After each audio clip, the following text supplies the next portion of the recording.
Morning students, myself Mrs. Rashmi Damor from NCMS Chabua.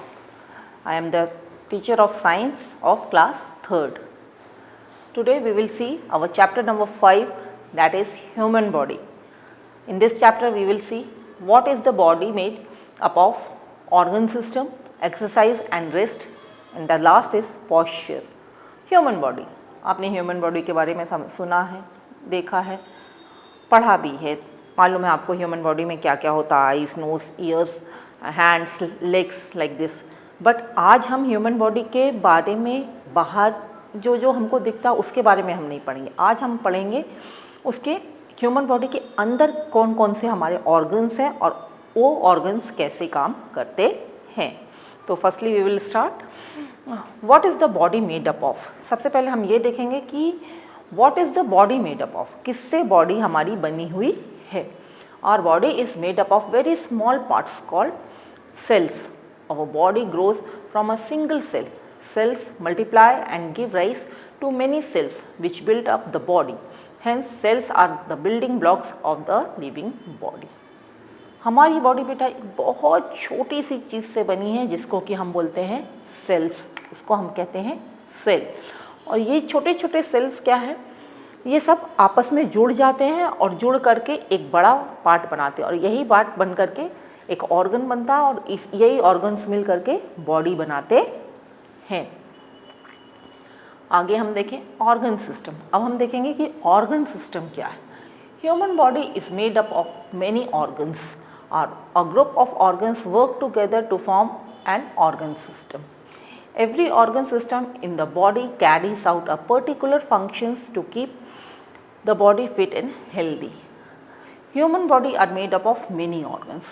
मैंने आपको बताया कि शरीर के अंदर कई तरीके के ऑर्गन्स हैं हमारे जो काम करते हैं और यही ग्रुप ऑफ ऑर्गन्स मिलकर के क्या बनाते हैं, एक ऑर्गन सिस्टम को बनाते हैं. और हर ऑर्गन का अपना एक अलग काम है. हर ऑर्गन, हमारा जो हार्ट है वो पंप करता है ब्लड को, हमारा जो स्टमक है वो हमारा खाने को डाइजेस्ट करता है. इस तरीके के हर ऑर्गन के एक अपने पर्टिकुलर फंक्शन होते हैं. तो हमारा पहला ऑर्गन सिस्टम जो हम देखेंगे उसमें आएगा स्केलेटल सिस्टम. कि स्केलेटल सिस्टम क्या है. The bones in our body form the skeletal system. There are 206 bones in an adult human body. The bones together form a structure called the skeleton. अब human body जो है वो, human body के अंदर जो bones हैं, आप अपने हाथ को इस तरह से छू करके देखिए तो आपको कड़ा महसूस होएगा. ये क्या है, हमारी हड्डियाँ. वो हड्डियाँ, उनको हम बोलते हैं स्केलेटल सिस्टम. ये पूरी हड्डियाँ जो हमारी ह्यूमन बॉडी के अंदर है, this is called skeletal system. और ये जो पूरा, अगर सिर से लेके पाँव तक का हम अगर इसको देखें तो इसको हम बोलेंगे एक स्केलेटन. ह्यूमन बॉडी का अगर पूरे बोन्स को, जो ऑर्गन को जोड़ते हैं और ये जो एक शेप बनाते हैं, इस शेप को हम बोलते हैं स्केलेटन. इसको हम कहते हैं स्केलेटन. और ह्यूमन बॉडी के अंदर कितनी टोटल बोन्स होती हैं, 206 बोन्स टोटल होती हैं. The skeletal systems gives shape and support to our body. It also protects the internal organs and help in the movement of our body. अब function हम देखें कि ये स्केलेटल सिस्टम क्यों ज़रूरी है ह्यूमन बॉडी के लिए. अगर हमारे अंदर हड्डियाँ नहीं होती तो क्या फ़र्क पड़ता था, क्या कुछ फ़र्क पड़ता था? जी हाँ, बिल्कुल फ़र्क पड़ता था. क्यों? क्योंकि ये जो बोन्स हैं ये हमको क्या देती है, ह्यूमन बॉडी को एक शेप देती है. अगर हमारी बोन्स नहीं होती तो हमारे हाथ भी ऐसे होते और पाँव में भी हम खड़े नहीं हो सकते थे. बोन्स ही हैं जो हमको इस चीज़ में मदद करती हैं. तो पहला फंक्शन जो है स्केलेटल सिस्टम का वो क्या है, it gives shape and support to our body. वो क्या करती है, हमको शेप देती है और सपोर्ट करती है हमारी बॉडी को. और दूसरा फंक्शन जो इम्पॉर्टेंट है वो क्या है, it protects the internal organs and helps in the movement of our body. ये जो हमारी बॉडी के अंदर जो इंटरनल ऑर्गन्स हैं उनको भी प्रोटेक्ट करती है. जैसे हमारे हार्ट हो गया, लीवर हो गया, लंग्स हो गया, ये सब हमारी बॉडी के इंटरनल ऑर्गन्स हैं. इनको भी ये बोन्स जो हैं ये प्रोटेक्ट करती हैं. और ये हमको तीसरा इनका फंक्शन क्या है, it helps to the movement of our body. हमारी बॉडी को मूव करने के लिए भी स्केलेटल सिस्टम जो है वो हेल्प करता है. The our next one is muscular system, अब हम दूसरा देखेंगे कि हमारे मस्कुलर सिस्टम क्या है। The muscles in our body form the muscular system. Muscles work along with the bones to give shape to the body and help the body parts move. There are more than 600 muscles in the body. अब muscular system, muscular systems यानी कि हमारी muscles जो है वो सारी, जो भी बॉडी के अंदर जितनी मसल्स हैं वो सारी मस्कुलर सिस्टम के अंदर आती हैं। मसल्स का फंक्शन क्या है? Muscles work along with the bones to give shape to the body. पहला फंक्शन मसल का ये है कि ये बोन्स के साथ काम करती है और ये हमारी बॉडी को एक शेप देती है। Second one is it helps the body part two move, ये हमारी बॉडी पार्ट को मूव करने में मदद करती है। और टोटल हमारी बॉडी में कितनी मसल्स पाई जाती हैं? 600 मसल्स हमारी बॉडी के अंदर पाई जाती हैं। Next one is the digestive system. Next हम देखेंगे कि डाइजेस्टिव सिस्टम क्या है। The food that we eat is digested inside our body.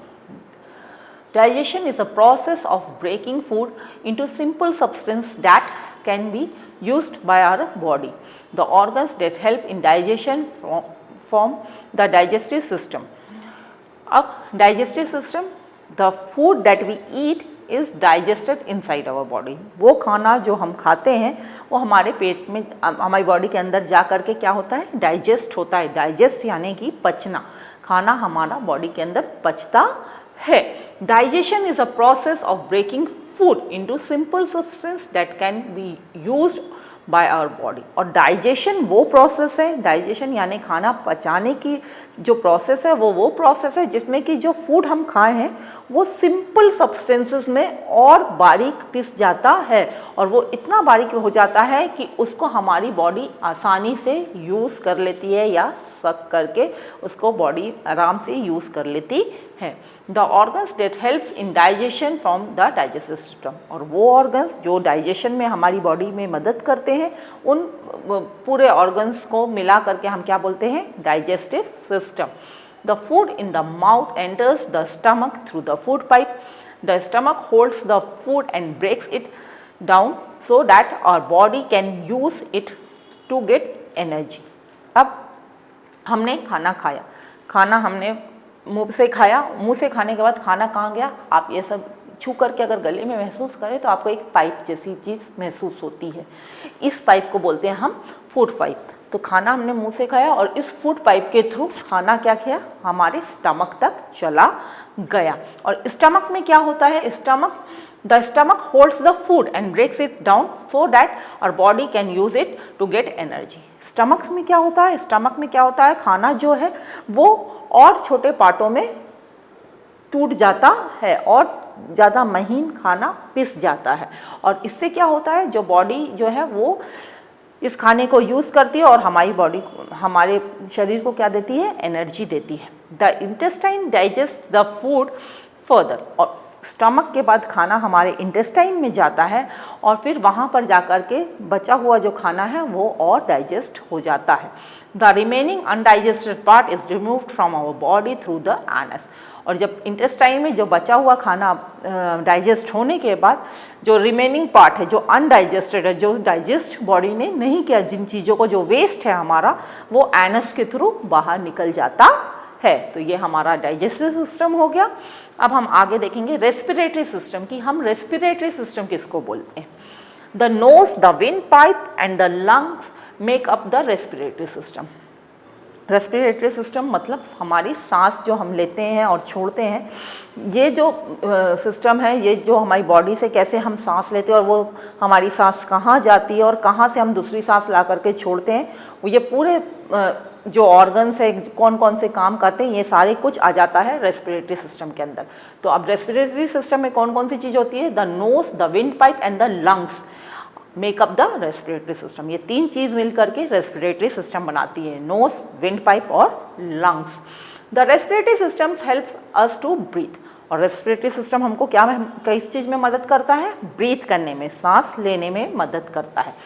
We breathe in air through our nose और माउथ। हम ब्रीथ काहे से करते हैं? या तो नोज से करते हैं या फिर माउथ से करते हैं।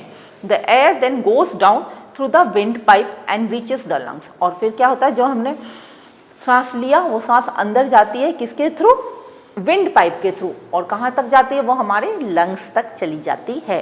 The air we breathe in is called the inhaled air and the air we breathe out is called the exhaled air। अब ये समझिए कि inhaled air वो एयर जो हमने सांस ली और अंदर करी उसको हम बोलेंगे inhaled air, और exhaled air किसको बोलते हैं, वो सांस जो हमने छोड़ी, हमने ली तो inhaled और छोड़ी तो exhaled air। ये इसको हम इस तरह से समझते हैं। अब हमारा नेक्स्ट है नर्वस सिस्टम। नेक्स्ट हमारा जो टॉपिक है वो है nervous system. The brain, the spinal cord and the nerves form the nervous system. Nervous system कौन कौन सा बनाता है, हमारा ब्रेन, हमारा स्पाइनल कॉर्ड और हमारी जो नर्व्स हैं बॉडी में, जितनी नर्व्स यहाँ वहाँ हैं वो सारी मिल करके हमारा नर्वस सिस्टम बनाती हैं। The brain controls the whole body and tells it what to do.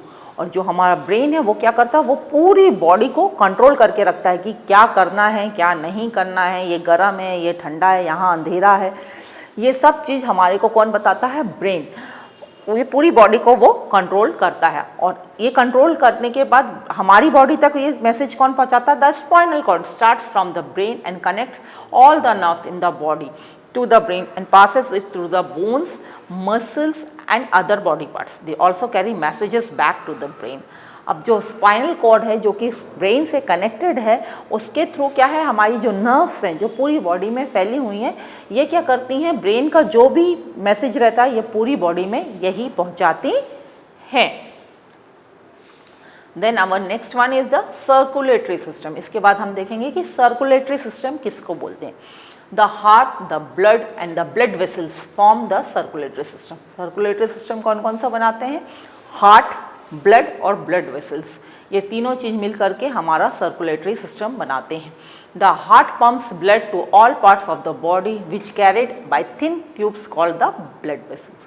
Heart जो है हमारा जो दिल है वो क्या करता है, वो ब्लड को पंप करता है, और इससे क्या होता है, ब्लड जो है वो हमारी छोटी छोटी ब्लड से कनेक्टेड रहती हैं, छोटी छोटी पतली पतली ट्यूब्स जिनको कि हम बोलते हैं ब्लड वेसल्स। और इन ट्यूब्स से क्या होता है, ब्लड पूरी बॉडी में फैलता चला जाता है।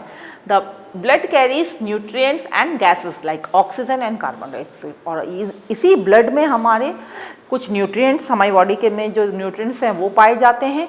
साथ में ब्लड क्या कैरी करता है अपने साथ, ऑक्सीजन कैरी करता है और कार्बन डाइऑक्साइड कैरी करता है। कहाँ तक, to different parts of the body तक। The next one is the excretory system. अब हमारा नेक्स्ट जो टॉपिक है वो है excretory system. The organ that remove waste like urine, sweat etcetera produced in the body form the excretory system. वो organs जो हमारी बॉडी से हमारा जो वेस्ट है, जो बॉडी में जो भी चीज़ वेस्ट है उसको बाहर निकालती है, बॉडी से बाहर करती है, उसको हम बोलते हैं एक्सक्रीटरी सिस्टम।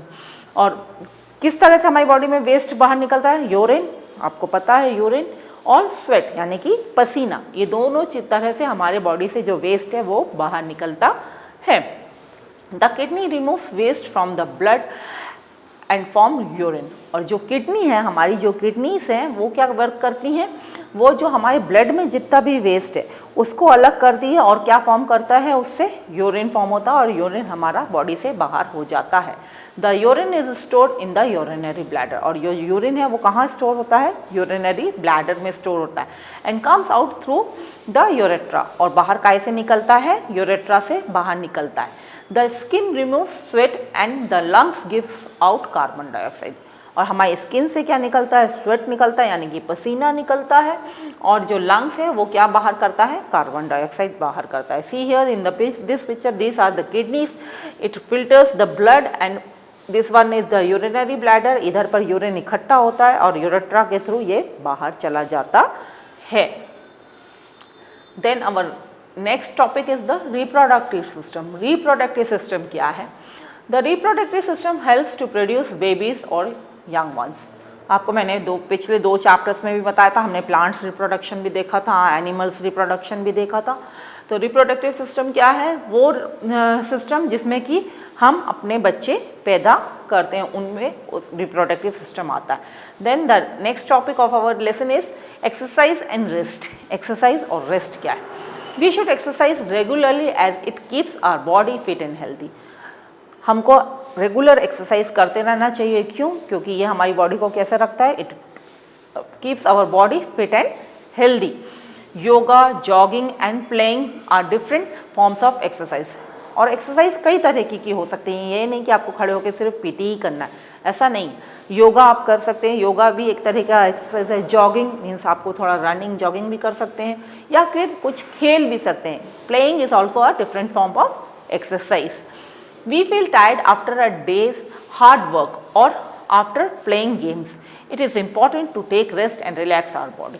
और जब हमने बहुत दिन भर खेल लिया, तो उसके बाद क्या होता है? हम बहुत थक भी जाते हैं, और जब हम थक गए तो हमको हमारी बॉडी को रेस्ट देने की भी ज़रूरत पड़ती है। तो हमको अच्छे से अपनी बॉडी को रेस्ट भी देना बहुत ज़रूरी होता है। The next topic is the posture. Posture किसको बोलेंगे बेटा? The position of our body while sitting, standing or walking is called posture. Position, अपनी बॉडी की वो पोजीशन जिसमें कि जब हम खड़े हैं तो हम कैसे खड़े हैं, बैठे हैं तो हम कैसे बैठे हैं, या हम चल रहे हैं तो कैसे चल रहे हैं, उस चीज़ों को हम बोलते हैं पॉस्चर। यानी खड़े हैं तो हमको एकदम स्टैंड स्ट्रेट, अपन को बिल्कुल सीधे खड़े होना चाहिए, कंधे ऐसे झुके हैं, हम खुद झुके हैं, ये गलत पॉस्चर कहलाता है। या तो फिर हम walking, while standing, walking when we are walk, जब हम चल रहे हैं तो हमको ऐसे झुक के अगर हम चल रहे हैं तो ये गलत तरीका है, हमको वैसे चलना नहीं है। बैठे हैं तो ऐसा टेका लेके बैठे हैं, इट्स अ रॉन्ग पॉस्चर, ये सब गलत तरीका है, हमको एकदम परफेक्ट रहना चाहिए। It is very important to maintain a good posture, ये बहुत ज़रूरी है to maintain a good posture. A good posture helps in keeping the body healthy. और ये क्यों ज़रूरी है? Because it keeps our body healthy. Then the next topic of the posture is posture while sitting. अब हम देखेंगे कि when we are seated, जब हम बैठे हुए हैं उस समय हमारा पॉस्चर कैसा होना चाहिए। We should sit straight with our back against the chair and the feet flat on the ground. जब हम बैठते हैं तो हमारी जो बैक है, यानी कि हमारी जो पीठ है, वो बिल्कुल स्ट्रेट होनी चाहिए। इस तरह से हम बिल्कुल टिक करके आराम से बैठना चाहिए, और हमारी जो पैर है वो ग्राउंड को टच करना चाहिए। We should not bend forward और स्लाउच वाइल सिटिंग। हम जब बैठते हैं तो हमको ऐसा झुक करके नहीं बैठना है, ना ही ऐसा कमर का टेढ़ा करके बैठना चाहिए। देन पॉस्चर वाइल स्टैंडिंग, जब हम खड़े होते हैं तो हमको कैसे करना है? We should stand straight with our back erect and chest out. Our feet should be flat on the ground. We should not lean on others while standing. और जब हमको खड़े होना है तो हमको stand straight. We should always stand straight. The back is should be erect. एकदम सीधी back होना चाहिए। चेस्ट जो है हमारा बिल्कुल चौड़े सामने की तरफ होने चाहिए। और feet should be flat on the ground, और हमारा जो फीट है वो बिल्कुल पूरी तरह से ग्राउंड को टच करना चाहिए। We should not lean on others while standing, और हमको दूसरे के ऊपर ऐसा लटक करके किसी से ऐसा टेका ले करके खड़े होना, ये गलत पोस्चर कहलाता है। So here our lesson is over. In this lesson we have seen many kinds of organ systems, skeletal, respiratory and आपका respiratory, skeletal, nervous system, circulatory system, इस तरीके की चीज़ें हमने देखी। and in the last we will see the exercise, how we will do the exercise and what kinds of posture are there. So here this lesson is over. I hope that you will understand better. अगर आप इसको एक बार पढ़ लेंगे तो आपको और अच्छे से समझ में आएगा। Till then, thank you and goodbye.